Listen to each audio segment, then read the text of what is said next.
Tollé international devant le projet israélien de prendre le contrôle de Gazaville. Benyamin Netanyahou dit vouloir y désarmer le Hamas, obtenir le retour des otages et démilitariser la bande de Gaza.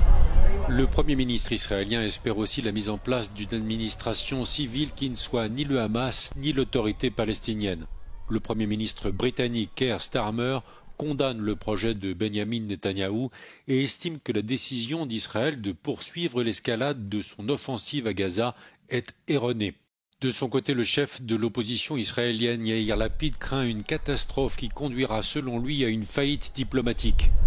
On all evidence to date, this further escalation will result in more massive forced displacement, more killing, more unbearable suffering, senseless destruction and atrocity crimes.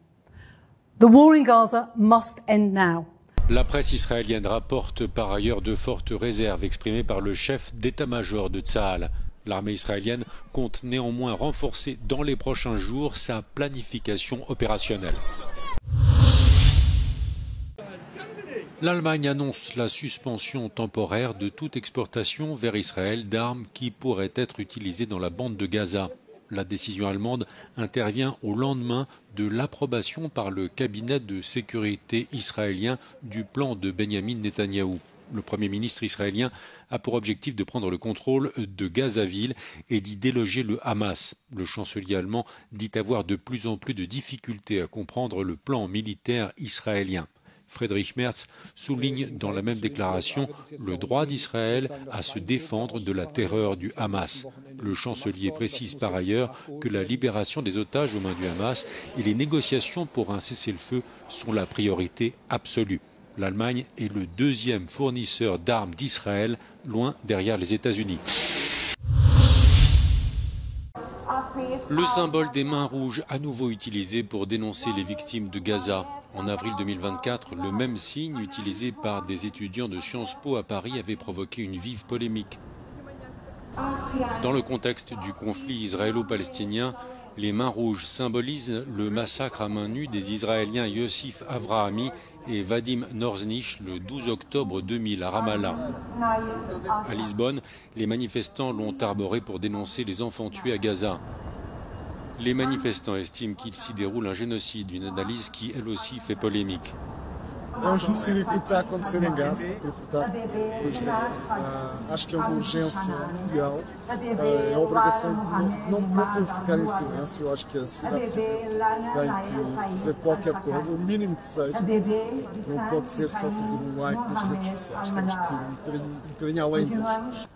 Selon un bilan de l'UNICEF, 18 000 enfants ont été tués dans l'enclave palestinienne au cours des 22 derniers mois.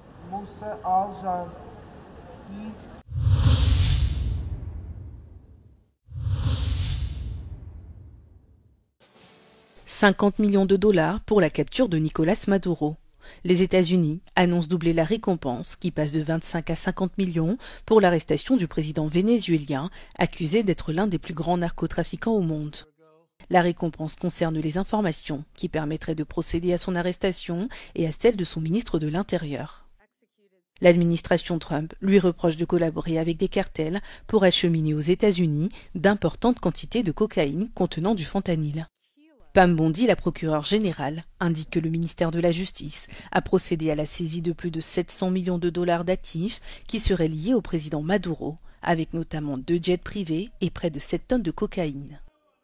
C'est en 2020, sous le mandat de Donald Trump, que Nicolás Maduro est inculpé par le tribunal fédéral de Manhattan. Au pouvoir depuis 2013, le président a été réélu en 2018 puis en 2024. Sa récente victoire a fait l'objet d'une controverse internationale suite à des soupçons de fraude dénoncés par l'opposition, les États-Unis et également l'Union européenne.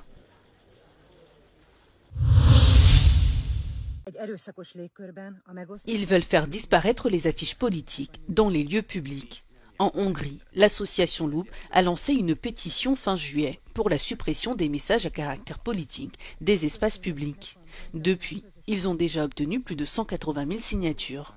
Dans une vidéo diffusée sur Facebook, le groupe dénonce ce qu'il qualifie de messages manipulateurs et incendiaires qui sont affichés dans les rues. L'association cible notamment le parti Fidesz du Premier ministre Viktor Orban, dont les affiches sont présentes, même en dehors des périodes de campagne électorale. La formation de droite a déjà été épinglée il y a quelques mois par des médias hongrois indépendants. Ces derniers avaient déposé une plainte auprès de l'autorité de la concurrence de la Commission européenne pour de graves distorsions du marché des médias causées par la publicité gouvernementale. Les affiches politiques de Fidesz dans les rues visent généralement à attaquer l'opposition ou encore la Commission européenne. Plus récemment, le parti a utilisé ces affiches pour exprimer son opposition à l'adhésion de l'Ukraine à l'Union européenne. Egyrészt az óriás plakát egy elég hatékony kampányeszköz, még a digitális világban is. Nagyon erős jelenlétet ad. Másrészt, ugye a magyarországi specialitás, hogy ez egy olyan piac, ami gyakorlatilag a kormány vagy kormányhoz közel álló cégek kezébe van. Tehát egy olyan területe a politikai hirdetéseknek, ahol a Fidesz abszolút fölényhelyzetet tud teremteni. Des espaces publics dont le rôle pourrait être renforcé, alors que Meta interdira dès octobre prochain les publicités politiques sur Facebook. Une mesure qui s'appliquera partout dans l'Union européenne. Az, hogy a politikai plakátoknak mennyi hasznuk van, csak a jövő évi parlamenti választásokon derül majd ki. Az viszont biztos, hogy nagy üzletet jelentenek. Kihelyezésükre évek óta ugyanazok a cégek kapnak megbízást a kormányzattól több 10 milliárd forint értékben. Kis Gábor, Euronews, Budapest. La Grèce, en proie à des vents violents et des incendies qui ont provoqué la mort d'au moins 3 personnes. En mer Égée, sur l'île de Milos, 2 touristes vietnamiens sont morts, noyés à cause de puissantes rafales. Leurs corps ont été retrouvés par les autorités maritimes. Dans l'Attique, un homme a été retrouvé mort dans son habitation. Plusieurs régions sont placées en vigilance rouge. Δυστυχώς, πλησίων της περιοχής έναρξης της πυρκαγιάς, στο Τογάνι Κερατέας, κατά την κατάσβεση σε πληθόκτιστη κατασκευή όπου σύμφωνα με πληροφορίες διέμενε μόνιμα ηλικιωμένος, οι πυροσβέστες εντόπισαν τη σωρό του. Η καταγραφή των ζημιών σε σπίτια και υποδομές θα πραγματοποιηθεί μετά την κατάσβεση της πυρκαγιάς. La Grèce subit chaque année des incendies de forêt de grande ampleur. Il y a quelques semaines, le pays a été le théâtre de nombreux incendies. Plus de 4000 hectares ont été consumés par les flammes sur l'île de Chios, située au nord-est de l'Égée. Un autre feu de forêt dans l'ouest du Péloponnèse en juillet a ravagé plus de 1000 hectares.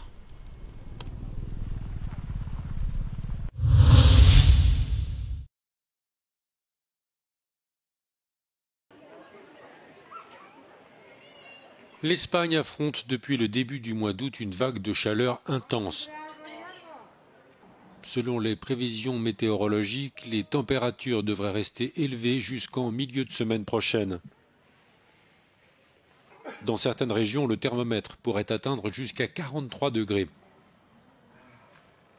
La majeure partie du pays étouffe déjà. Dans le sud, le mercure indique entre 36 et 38 degrés. Et même s'ils s'y attendaient, les touristes ont du mal à s'acclimater. ¿Va por pila o cómo va? Sí, mucha calor, casi a 40 grados, pero que esto ya lo sabíamos. Así que tenemos que prepararnos, hidratarnos mucho, tomar agua, líquidos y eso, pero espero aguantar. Faccio per il caldo, mi sono messo l'acqua in testa sperando di resistere, di non svenire, di non star male, però è davvero faticoso. La chaleur vient d'une masse d'air chaud et sec en provenance d'Afrique. La France, l'Italie, le Portugal devraient aussi faire face à des températures élevées dans les prochains jours.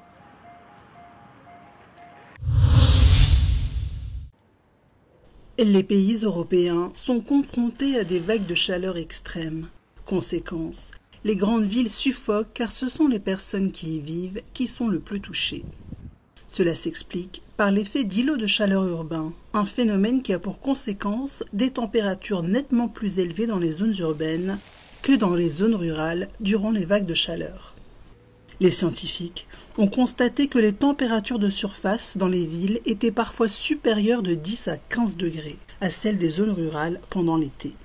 Ces chiffres sont particulièrement frappants compte tenu du nombre de personnes exposées à ces températures. Près de 40% de la population de l'Union européenne vit dans des villes et ce chiffre ne fera qu'augmenter dans les années à venir. People that are mostly affected are children and elderly people that already have some kind of illnesses, for example, respiratory illnesses or cardiovascular illnesses. They are most affected by this heat. And certainly the urban heat island effect plays mostly at night. So when you don't cool down during the night, well, this also can have negative health effects. This heat island effect is mainly due to urban land use. Cities are made of asphalt and concrete, materials that absorb the intense solar radiation to which they are exposed. This heat is retained and then radiated after the sun sets, which is why temperatures cool down less. Mais des solutions existent pour remédier à ce phénomène. However, adaptation is possible. Solutions include making cities greener. Trees like these offer shade, which helps people cool down. Plants also work as nature's air conditioner, taking water from the ground through their roots and then releasing it into the air as vapor. But adaptation only works locally, and alone it isn't enough. As long as global warming will persist, we will see higher temperatures, not only in cities, but everywhere around the globe. So indeed, the urban heat island effect will also increase towards the future with additional climate change. So it's also important to reduce our emissions as fast as possible. L'avertissement lancé par les experts est clair. Il faut s'attaquer à la racine du mal, sinon les villes deviendront invivables.